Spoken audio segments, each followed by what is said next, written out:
অথচ এক মুমিন, এক ইমানদারের খোদার কসম, মৃত্যুর পূর্ব মুহূর্ত পর্যন্ত, শেষ নিঃশ্বাস পর্যন্ত এক মুমিনের তার পরিবারের ব্যাপারে আখিরি চেষ্টা হলো আখিরাত।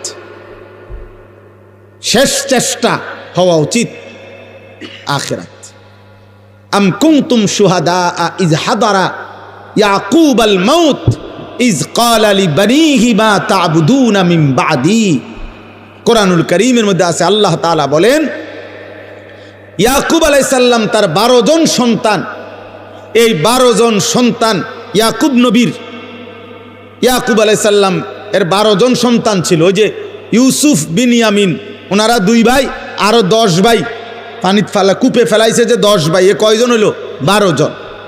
12 জন সন্তান ইন্তেকালের সময় ইয়াকুব আলাইহিস সালাম ওনার চারদিকে বসাইয়া, কোরআনে আল্লাহ বলছে, উনি জিজ্ঞেস করছে, মা তা'বুদুনা মিন বাদি, ছেলেরা আমার, মৃত্যুর পূর্বে শেষ তোদের কাছে আমি জানতে চাই, তোমরা আমার পরে কার ইবাদত করবা, কার গোলামি করবা, আমি শুধু এই কথা শুনতে চাই।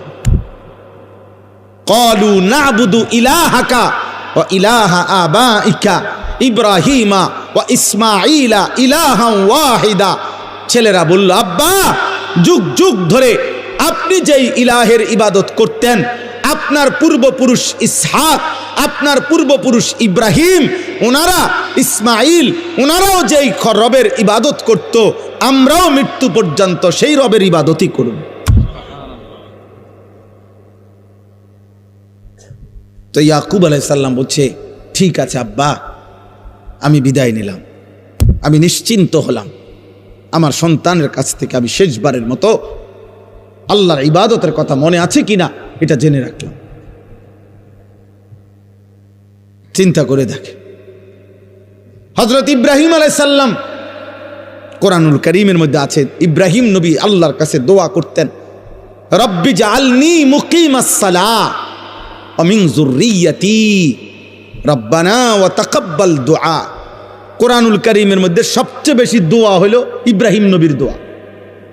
অনেক দোয়া আছে, ইব্রাহিম আলাইহিস সালাম দোয়া করছেন, তন্মধ্যে এই একটা দোয়া কেবল, এটা একটু ভিন্ন আঙ্গিকের ইব্রাহিম নবী বলছেন। সেটা কি? ইব্রাহিম আলাইহিস সালাম বললেন, এই যে এখন বললাম, উনি বললেন, আল্লাহ, আপনি আমাকে শতভাগ নামাজি বানায় দেন, অমিন যুররিয়াতি, এবং আমার সন্তানদেরকেও, আমার বংশধরকেও আপনি নামাজি বানান। এরপরে বলছে, আল্লাহ, আমার আরো দোয়া আছে, সামনে বলতেছি, তবে রব্বানা ওয়া তাকাব্বাল দুআ।